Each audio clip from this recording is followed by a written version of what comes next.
So bright, we chase the sight. Media dreams, we take the flight. Partnerships, they lead the way. Success is what we aim today. Welcome to another episode of the Publishers Playbook. Today on the show, I have a very special guest. He's one of the most successful people ever to get into affiliate marketing. Ryan Hudson was the co-founder of Honey, which completely revolutionized the idea of coupons and cashback. So much so that eventually it was acquired by PayPal for billions of dollars. And now he's on to his second act with a brand new company called Pi.org. I really wanted to talk to Ryan at this early stage of Pi. Well, he'll say it himself, they're still trying to figure things out. Personally, I have no doubt that Pi will have a massive influence on the advertising space, maybe even bigger than Honey did.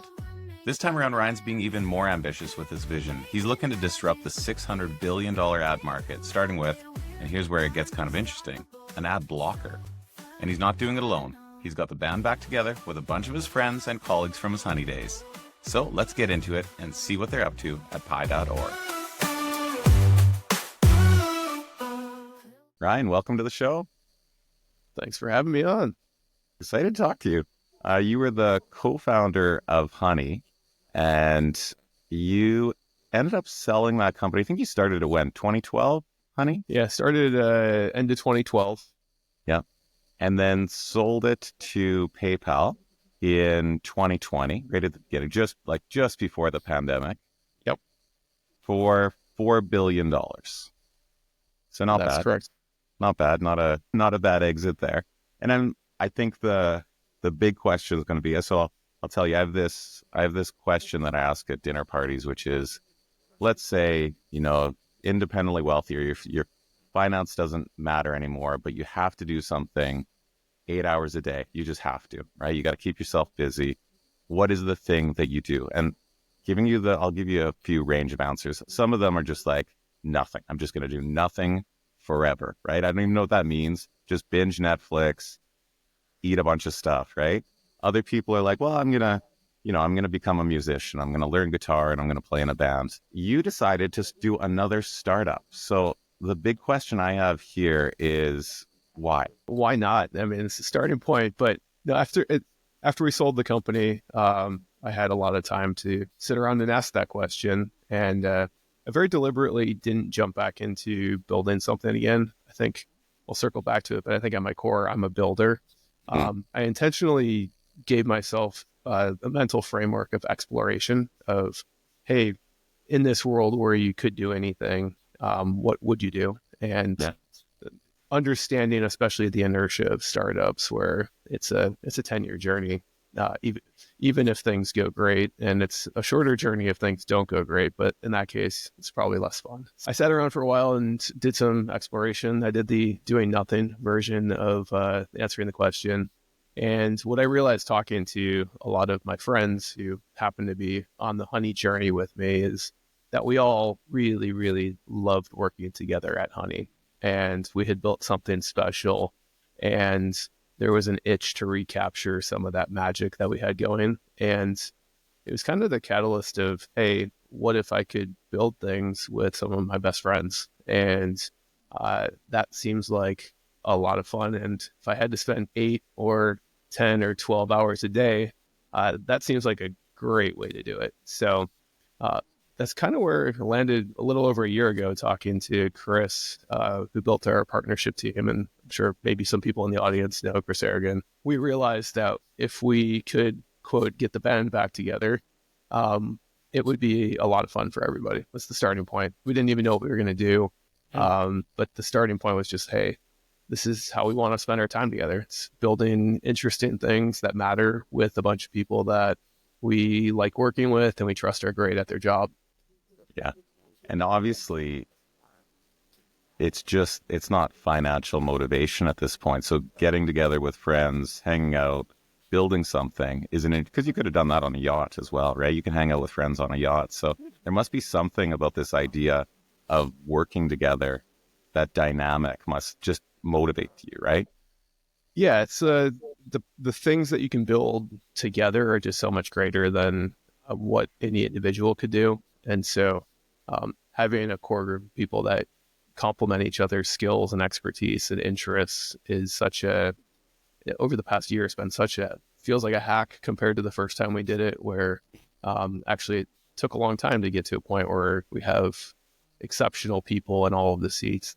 This time around, we've been able to pull a lot of the same people back into similar sorts of roles, and it's just instant chemistry. So it's been a joy as a leader to see the team self-assemble that way. Oh, cool. And the company that you started is called Pi.org. So explain what, and that stands for the People's Internet Experiment, right? So Yes. I have two questions here. One is you're calling it an experiment right in the name, which I think is interesting. Like just getting it right out there, like who knows how this is going to go essentially, but we've got a hypothesis and we're going to test it out. So tell me why call it the People's Internet Experiment? Yeah, and you then honed what right you guys in do. on that, the experiment word. And to me, that's a special one. Every startup is an experiment in or a series of experiments to see if what you're building is something that people are interested in, if you can grow the number of people that are interested in it at a reasonable price, and if ultimately you can attach a monetization strategy to that. And so there's just so many unknowns entering it. My hypothesis when we started it was that there's a market missing opportunity for somebody to build a truly consumer aligned tech company. I think if you look around the world today, there's a lot of backlash against big tech. And I think that's in many ways warranted. In other ways, it's unfortunate, where you have companies that started off with the premise of don't be evil as their core foundational juxtaposition against Microsoft. And they've now reached the point where they're the ones that people are pointing to as a problem in some areas. And so I think, to me, there was just this recognition from the world of affiliate marketing and running a loyalty cashback program for the better part of a decade that over in this corner of the advertising world, we've actually figured out the core problem that exists in the rest of the advertising market. And that's really the consumer alignment. So we built the only type of advertising where consumers are directly incentivized to participate in the ecosystem. And so it's kind of clicked for me that, hey, we had this really special thing over doing cashback and affiliate. And what if you extended something like that out to the rest of the ad spend, which is 100x as big? So for every dollar running through affiliate programs, another $100 are going through other ad campaigns. And it seemed like, hey, what if we solve this problem by purely aligning the interest of the company with the users? And we actually did a whole bunch of Mind Safari exploration, including with legal, on could you actually make the users equity owners and participate in the company that way? In the current regulatory frameworks, it counseled that would be quite illegal. Messy. And illegal. Yeah. And the one thing I wouldn't want to do, you talked about how do you spend 8 hours a day? I wouldn't want to spend 24 hours a day in jail. So we pulled back from that vision a little bit and realize that, hey, we can still align our business model with consumers by including them in advertising transactions. So at the end of the day, it was that realization. And then we've now, so the second half of the experiment in question is how do you get a whole bunch of people to participate in that type of ecosystem? And having come from a browser extension world, we realized that there's this other category about a browser extension that's order of magnitude larger than shopping extensions ever were. Like at the peak, Honey is tens of millions of users. Ad blockers with no marketing and not really a business model are used by close to 1 billion users now. Yeah. And so we saw an opportunity for us to maybe go to market with that. This is still unproven test. Do consumers want a different ad blocking experience? And for us, the bet is that most consumers are frustrated with the choice of either you have an ad blocker that aggressively blocks everything and breaks the economics of the open internet, and you start running into paywalls and other ways to manage against the monetization side of that, or you accept a whole bunch of advertising and tracking and distraction. And I feel like there's this middle ground that most consumers would choose if they had the right incentive to participate. And so that is the experiment. That's the People's Internet Experiment, is can can we build or rebuild the economic engine of the internet for the people?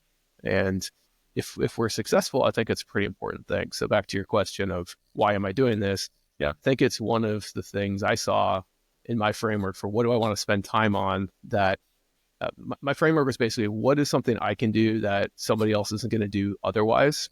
And so there's a ton of cool stuff going on in AI. There's a ton of innovation happening there. My initial mind safari exploration is, hey, maybe I should do something super hard tech and like nobody's going to do it because it's a terrible business idea. So basically where a lot of those landed. And I circled back to, hey, I see a way to do this, and I don't think a lot of other people are looking at it this way.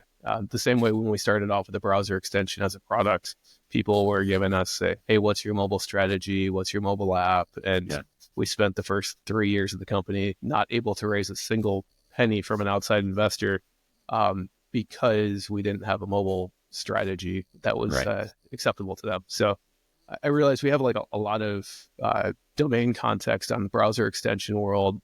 In running our cashback program, we realized how awful ad blockers are for people trying to run cashback loyalty programs. They block your tracking. So you promise a user cashback, and then they have an ad blocker or 2 or 3 or 4 or 5 ad blockers. And somewhere along the line, that attribution breaks down. And so we fought this every day running Honey of how do we manage that situation in a way where we're not the ones that are disappointing the user. And so we developed a lot of expertise in how ad blocking works. And I realized, hey, well, this team is the one that needs to do this. So let's get the band back together and see how far we can take it. Well, I see a couple parallels with Honey too, that maybe I'm making some assumptions here, but I know when you guys started Honey, there wasn't really any monetization for the first while. It was just, hey, what helps out a user here? You get to that cart, you see that promo code box, and there's this like fear, like we all get that like anxiety, like we're missing out on some deal. They wouldn't put this box here unless there's a promo code. So you go scour the internet, you try and find something. Most of them don't work. So you're sitting there and you're just getting more and more frustrated. And I think like the little insight there on Honey was, hey, wouldn't that be cool if it just went checked for you, put it in there, and then you don't have that anxiety that's like, hey, I missed out on a deal. But there was no real monetization for the first while. So it's really easy to be user or consumer aligned when you're not making any money because you're just thinking about them. And I kind of see that same thing that you're doing with Hi, which is, hey, it's an ad blocker. Doesn't really make any money yet. You're just helping people have a cleaner internet experience. But eventually it's like the money will come. If you get enough of the users, you're keeping them happy, they keep coming back, there's probably monetization there. Is that a parallel between Honey, or is this different? Are you taking a different approach this time? I think we're going to try to do the monetization side of it faster than we were able to last time, just because we have a lot more understanding of how the ecosystem works than we did with Honey. But at the core, that is the bet, is if we build products that are loved by, instead of this time, tens of millions of users, what if we are loved by hundreds of millions of users? Like with Honey, I told people being investors, before we made money, I'm like, we're the last button people are clicking before they choose to buy anything online. If we can't figure out how to monetize this, we shouldn't be doing entrepreneur things. I kind of feel the same way with an ad blocker with the promise of managing your ads. Like we're sitting at the center of literally hundreds of billions of dollars in value and mediating it on behalf of constituency that right now doesn't have a say in the game. And so I think naturally there's a lot of different ways monetization opportunities would follow. We have a lot of ideas on how we would do that. And so we're going to try to build them faster and make the unit economics click sooner than we did with Honey. Literally took 3 years, and then hiring the right person from the affiliate marketing world to navigate it. My co-founder George and I, we approached the affiliate networks when we first started the company, and it was on the heels of some bad actors in toolbar space had burned a lot of the advertisers, and we had no idea about any of that. And so we're like, hey, we've got this thing. And they're like, you guys are probably criminals, so go away. And so we did. And it wasn't until we had somebody from within the network world to help us navigate, help us communicate the value proposition that you just described of, hey, this is a user behavior. People are abandoning their cart because they don't have the answer to this question. What you just said is something I've been saying for 12 years on why that makes sense. But it's really optimizing the conversion rate. And so that was a huge piece of what we're doing with Honey. In doing that, the commission rates are designed around optimizing conversion rate, not being up funnel in the demand flow. And so we got questions, and everybody does, around incrementality for a better part of a decade. And this time with what we're doing in Pi, I think we're tackling that immediately. We think there's a lot of opportunities to build advertising products that outperform anything that they're getting from Google or Facebook or Amazon, and unlock a lot of that consumer purchase intent up funnel in a very value generating way for not just the consumer, but also the advertiser. So I'm really hopeful that we can build the answer to that. How is this incremental day one, instead of explaining it how you did and it taking a little while for it to click and having lots of different reception on that message over time. And it took a lot of time for people to run their own incrementality tests and get comfortable with what the value of this traffic and this experience was to them. And I think in a search environment or other types of advertising, a lot of that infrastructure is already in place. And instead of spending 4 or 5 or 6% commission rate, they're spending literally well into double digits for customer acquisition through all of the other channels. And so there's this massive gap between what affiliate marketing portion of the ad stack has been able to play in. And I kind of date that back to the origins of affiliate marketing, and it kind of being set up well to be a last click optimization.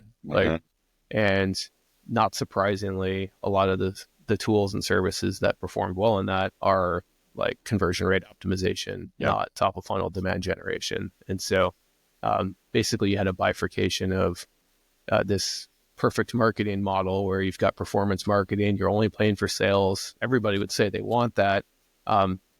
The way they're doing it with last click attribution optimized for people that are closest to the transaction. And so advertiser, people like Google and Facebook and others realize that, hey, I'm not going to do that type of pricing on it. Actually, it's best for me as Google to have an auction-based price on clicks, and people can figure out, or we'll help them figure out what that was worth to them. And so it kind of like separated the traffic flows those two different ways. And I think with what we're doing with Pi, I think we have a chance to bridge that gap a little bit and give performance marketing like characteristics to an ad spend where you're getting great return on ad spend. You've got like confirmation of transactions. You actually track it all the way through the returns flow, which is a huge issue for many categories, and use that as your source of truth on, are your ad campaigns performing?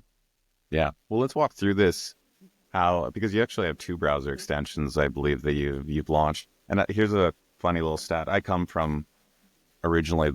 come from affiliate. I came from the display and sponsored content world, right? And the company was acquired by Impact a few years ago. And I did this study once because I had an ad blocker. I'm in advertising.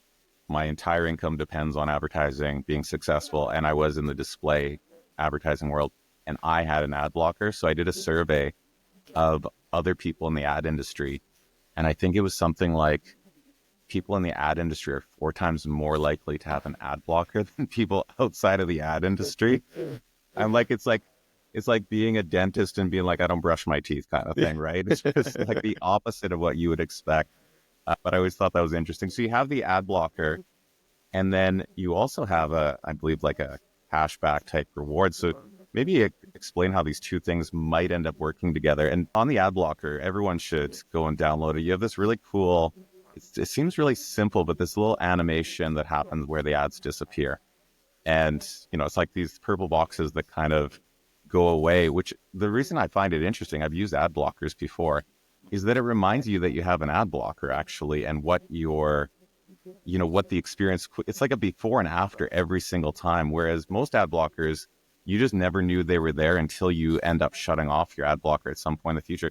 That little insight, I don't know how you guys kind of discovered that, but I find that probably one of the most interesting things that differentiates, the Pi ad blocker from other ones that I've used in the past. Where did that insight come from?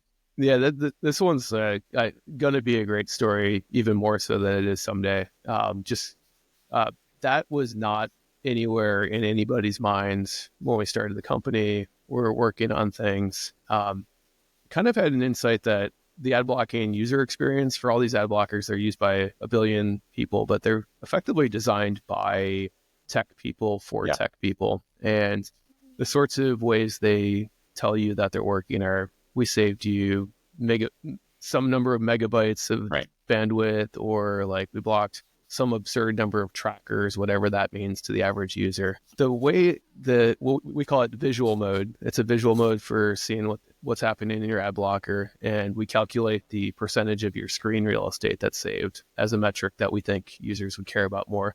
It's optional. You can turn it off. We thought it would be potentially annoying to like longtime ad blockers to have this artifact happening, an animation on your screen. It's shocking how many of us on the team who are anti this feature even existing are using it still today. The origin of it is literally one of our engineers built a mode so that he could see if he was effectively blocking ads.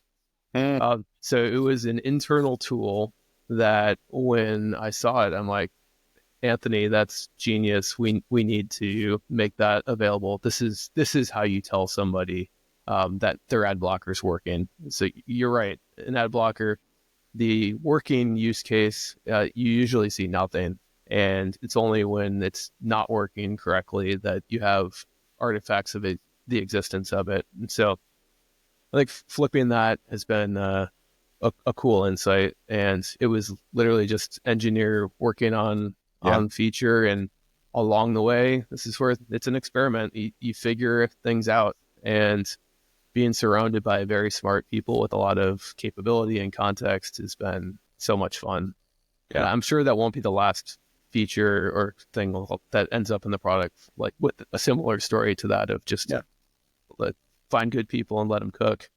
Yeah. And so you have this ad blocker. It works great. Another cool thing, I'm drawing a parallel with Honey is, so I didn't know about cashback and these browser extensions and stuff. Just as a regular human in the world, right? I didn't know that there was all these things, but I knew about Honey because Honey was marketed more the way you market like a CPG company or a pair of jeans. Like it was just much, I don't know, shiny or what the word is, but it just felt very accessible to regular people. You didn't have to know how the tech worked or anything like that. You just downloaded it, popped up, it filled up the coupon spot. I see that same thing with this ad blocker. It's just there. It's nice. It's friendly. I don't know if that's kind of the wording of it, but it just feels very accessible. So I imagine you're going to get traction. You're right. No one cares or knows what you're talking about when you say you have this many trackers that were on there, or this many, your browser loaded this much faster. And we're talking about like milliseconds, right? That doesn't, people don't understand what that is, but when they go to Amazon and they see that 80% of the real estate, let's say, was sponsored listings or something like that on a given page, that hits you pretty quickly. You're like, wow, sometimes you don't even realize how many things are ads on a page until they disappear and you're left with the organic results, right? Well, absolutely. We haven't figured out the exact way to talk about this, and I'm sure you'll see a whole bunch of experimentation, again, with a lot of the most creative creator influencers in the world. But something that's like a seed of an idea in my mind right now is like, what if every time you tried to watch TV or do anything, it's like you're walking into Times Square? I mean, that's the level of visual assault on your senses that happens without an ad blocker. And so I think people would prefer not to watch TV in Times Square. And I think we'll come up with a lot of ways to communicate that sort of message through to the end user. It is so, as a longtime ad block user, it is surprising to me how many people don't use an ad blocker. And we've done a bunch of research on the reasons why. And the surprising one that like makes sense in hindsight is they just don't know which one they can trust. Right. Like they have this problem of I'm being tracked and whatever, and then you're asked to install a browser extension which has the ability to do way worse things if it's if you don't trust it. And like shockingly, most of these large ad blocking tools that people use are made by companies, not to be an American centric person, but like they're made by countries around the world that you probably would like think twice about installing software if you knew that's where this thing that you thought was saving your eyeballs from no business model other than it's free. It's like, Right. actually, the people that are telling me they didn't know if they could trust it, they're probably right in some number of the cases. And so I do think there's a chance to educate consumers and build a brand that people believe in the same way we did with Honey. And I think a lot of that is going to be doing similar things to what we did last time, where with Honey, we had a too good to be true value proposition. You install this software one time, and the next time you go shopping, we might save you money and we'll give you cash back. Like, wow, that sounds great. Our value proposition now, if you go to pi.org, it says block ads, get paid. Like that's a contradictory business model and brand proposition. And so we think building that consumer trust and actually delivering on it is so important to what we're trying to do, and communicating that effectively is one piece, but like just baking that core into our DNA is like, it goes back to the earliest days of Honey when we couldn't make money through affiliates. We didn't know how to speak the language, and we had this product we couldn't raise money for because it was there was no mobile strategy. Right. We were approached by all sorts of shady people from around the world with ways to monetize our traffic. And even when it looked like a complete zero, George and I were like, absolutely not. There's no way we'll do it. I'd rather take the L. And so that was so formative in just like clarity on doing the right thing. And that DNA is in the group of people that are building Pi now. And it's something that is absolutely core to who we are.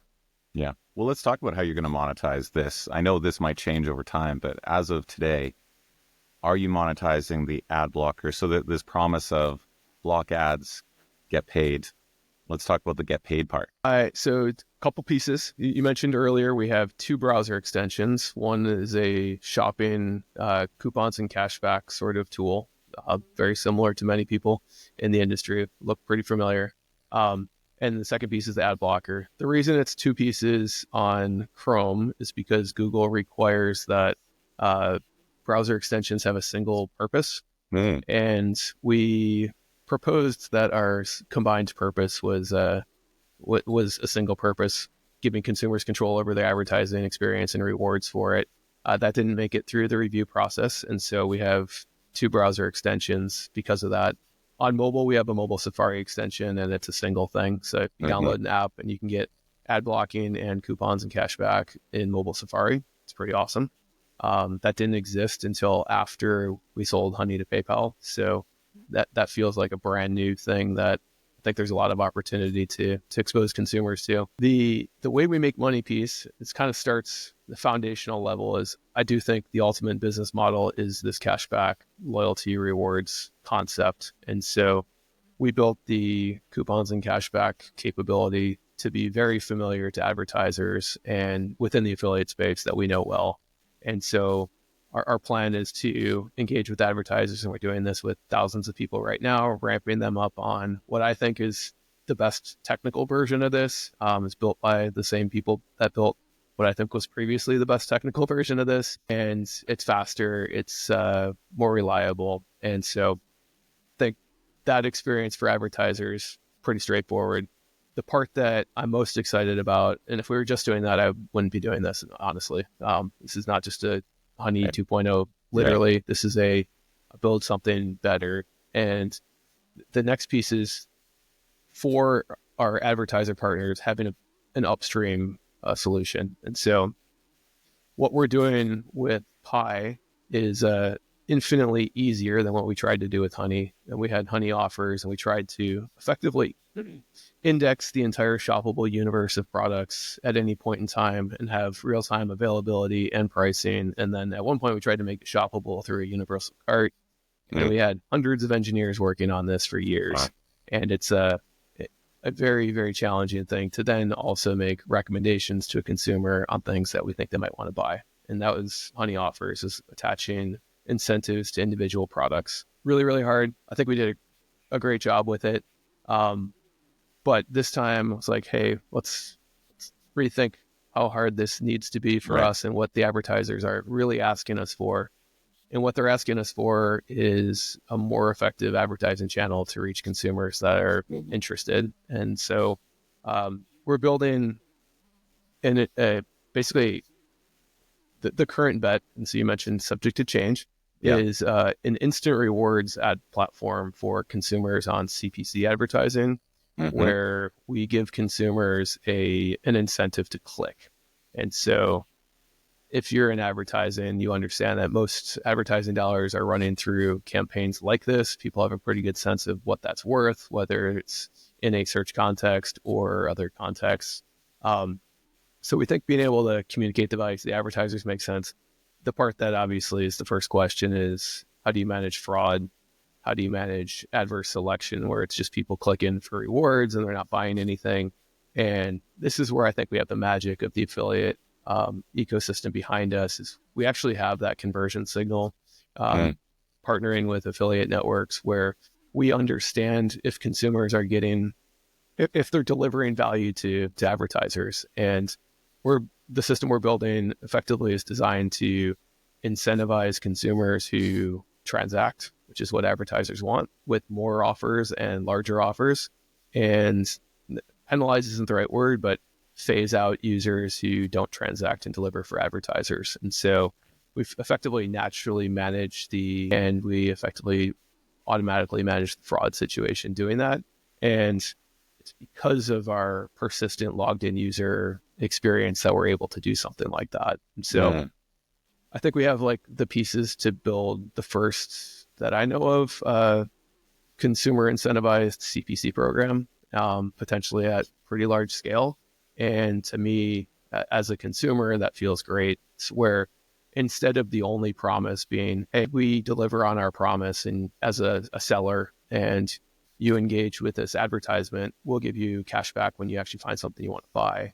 I think there's a huge chance to engage consumers where you're effectively just buying their time and attention. It's like attention is the scarcest thing out there, and what people are willing to spend their time looking at matters. And if we can build a way to encourage consumers to re-engage with you, or to discover a brand that they wouldn't have otherwise considered, to me, that's like the perfect value exchange for advertising. And if we can do that cost effectively versus the other channels out there, I think it can be a really powerful thing. And let's walk through. Can you paint a picture of what this would look like? Like, let's just use a shoe company as the advertiser, let's say, or some sort of scenario, because I'm curious as a user, what is my experience like? I'm blocking the ads. What happens next?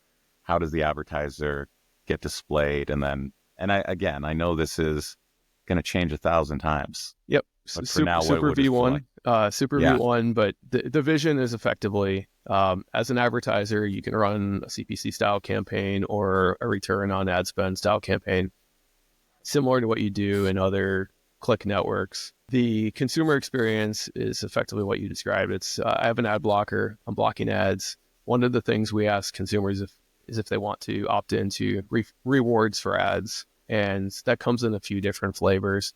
The version that I've talked about, we call it instant rewards. And so one of the things I think's extra cool about doing it this way versus traditional cashback through affiliate programs is we can just instantly clear the balance. So it's not waiting 2 months or till you actually get the reward as a consumer, which I think is kind of cool. We spent many years trying to figure out how to like shorten that timeline and like manage that process. Never really nailed it. So you opt into rewards for ads.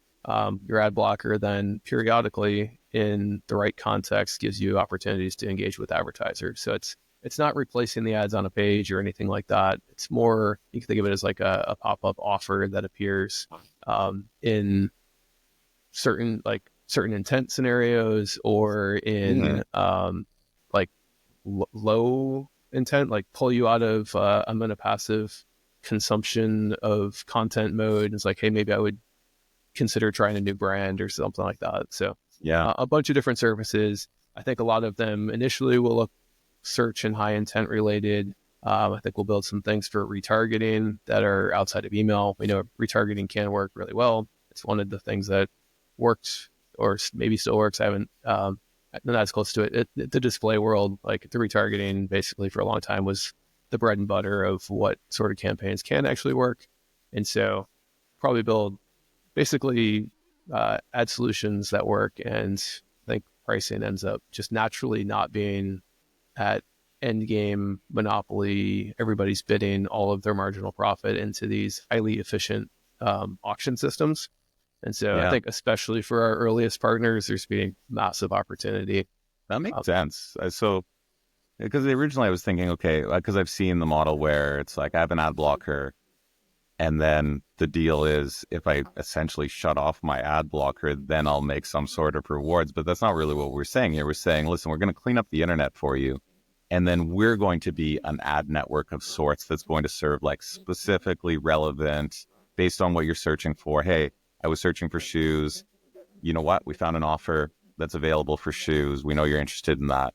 And that'll be delivered through your browser extension, essentially, rather than just opening it back up on the page. Yep. I think that's the part I'm most excited about. We do also have a concept that we'll play with called fair ads. And that's more like what you've described, where there's a few ad blockers out there that have acceptable ads as a program where the advertisers are paying to allow certain types of advertising through the ad blocker. We think that's an interesting model. The part that I think is vastly different in how we think about it than the people doing the acceptable ads today is that for us, that revenue is just pure pass through to the consumer as a reward. So we made a commitment that our fair ads program, any revenue that an advertiser would pay to basically unblock their advertising for consumers that opt into that was just straight pass through into a points rewards program.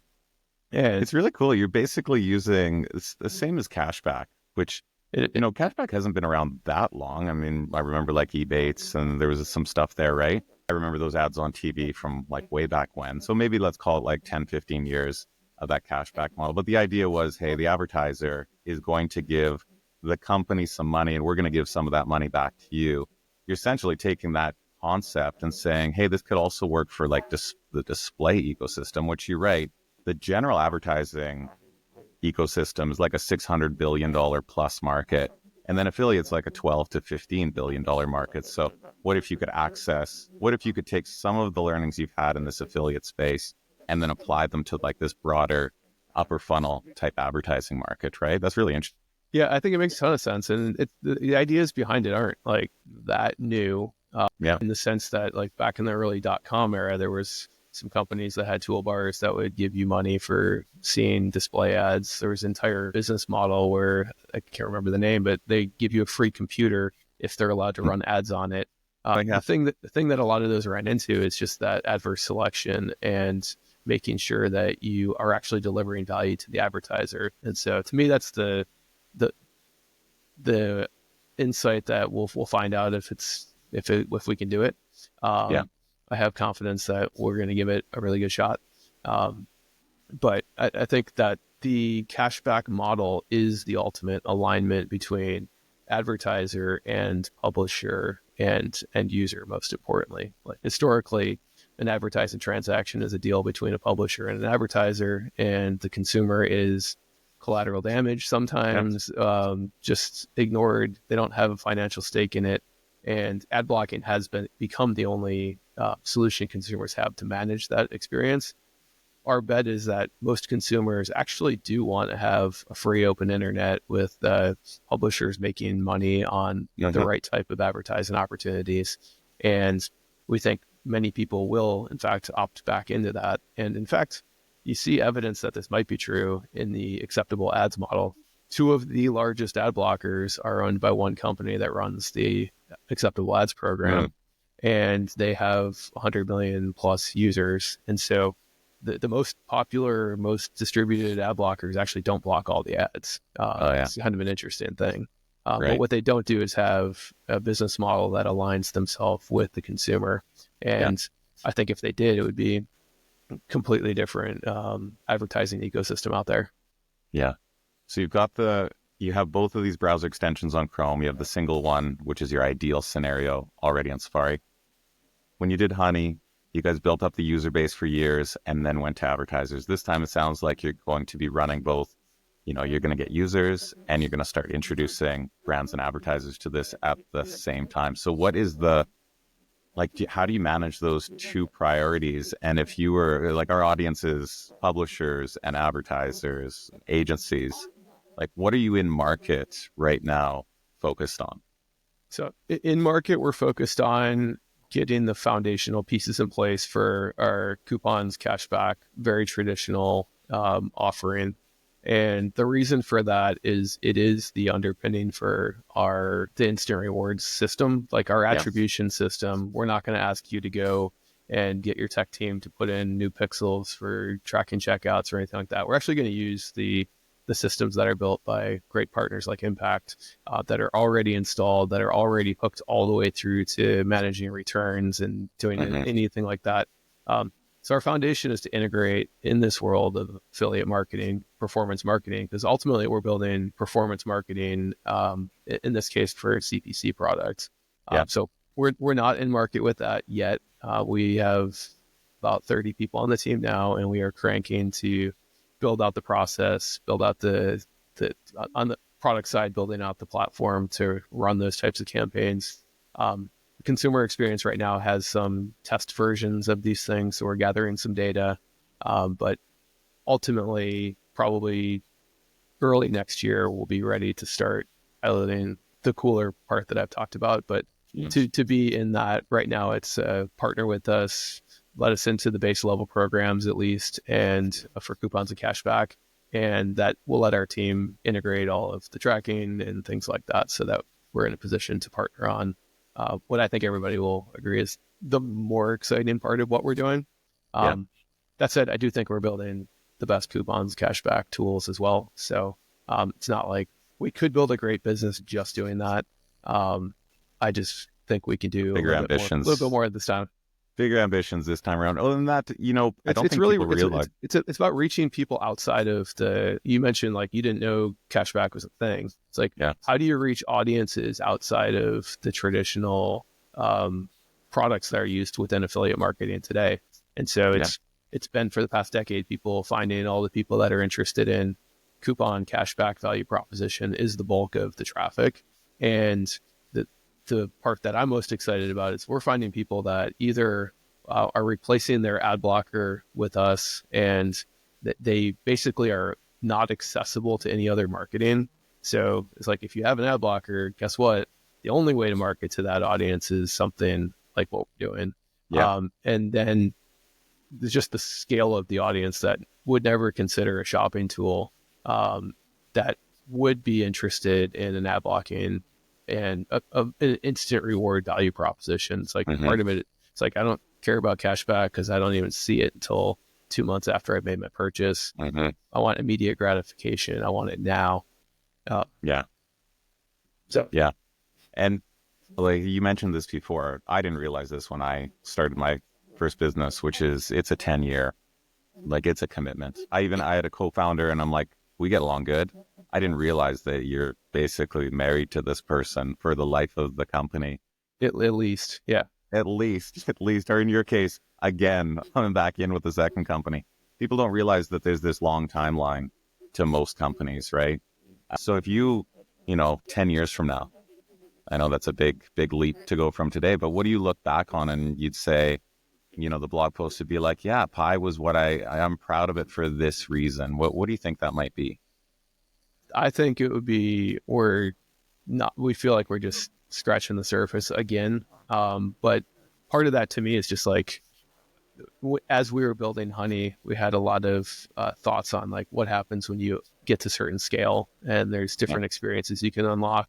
To me, we're nowhere near building something like this, but one of the missing things of internet infrastructure is just the payments piece of it being tied to credit card size transactions, where you've got processing fees that basically prohibit a lot of type of economic activity. Like sub $5 is non-existent because of the transaction fees. And we're building, again, a platform that's going to have hopefully hundreds of millions of users with a funded digital wallet of points that are accumulated through relatively throwaway actions from their point of view. It's like, this isn't me taking money out of my bank account and wiring it to some like crypto exchange to then buy something to like do all that friction. It's like, this is just going to happen naturally as part of my normal browsing. And so I think 10 years from now, maybe we'll have moved fast and worked on stuff like that. But I can imagine enabling micropayments that allow you to do things, unlike paying publishers for content. You can't really do that on an article level right now just because of the infrastructure. Well, what if your browser just made that really easy to unlock? So stuff like that is, I think, likely things I would be very excited about continuing to solve. And really it's about like, how do we make the open internet a more vibrant, better place? The trend over the past 10 years has been toward closed systems controlled by the biggest tech companies. And I don't think that's healthy for the world. I think you're seeing new types of consumer products not exist for sale just because the cost of acquisition is so efficient through the different channels that you can't launch new brands anymore. There was a D2C wave a decade ago that's mostly fizzled out just because of the economics of customer acquisition. That people used to think the internet would be the cheaper way to acquire customers, and now like a store is cheaper. Like D2C brands with storefronts, everything's cheaper until it isn't, right? Like once you've moved all of the dollars into that. I have a friend that's in marketing, and he goes, the cheapest advertising out there is TV ads because they don't know what they're worth, right? So it's like it's got baked in uncertainty, premium discount. So stuff like that is just fascinating to think about what you could do if you were aligned with a consumer building software for them. I think in the world of AI, as people build AI agents, do you really want to upload all of your credentials and permissions and stuff to the cloud so that OpenAI can process it for you there? Or would you rather that be embedded within your browsing experience? Like, I think we'll see a lot of opportunities like that. So to me, building large-scale consumer software is like a forever project. I don't think it'll ever be done. And so my 10-year answer is, I hope we're doing all the things I think we can do, and so excited about all of the things that we might be able to do next. For sure. Well, I'm glad we got to talk to you now. And then let's touch base. We'll check in every year and we'll see what's changed and what's been the same. You've got the experience behind you. You've got the team that's there. You understand the business model. You're already rolling along. The product looks great off the start. So I think if I was to bet, I think we could bet on pie at this point. So good to have you on the show, and we can't wait to see where you go with this. Thank you. It's going to be fun one way or the other. Sure. For sure. At least you get to hang out with your friends. Exactly. You hang out with your friends for a few years. All right. Thanks, Ryan. Take care. Lights so bright, we chase the sight. Media dreams, we take the flight. Partnerships, they lead the way. Success is what we aim today. Build the buzz with every post. Make the most, we coast to coast. From news to trends, we never stop. The Publishers Playbook got it locked.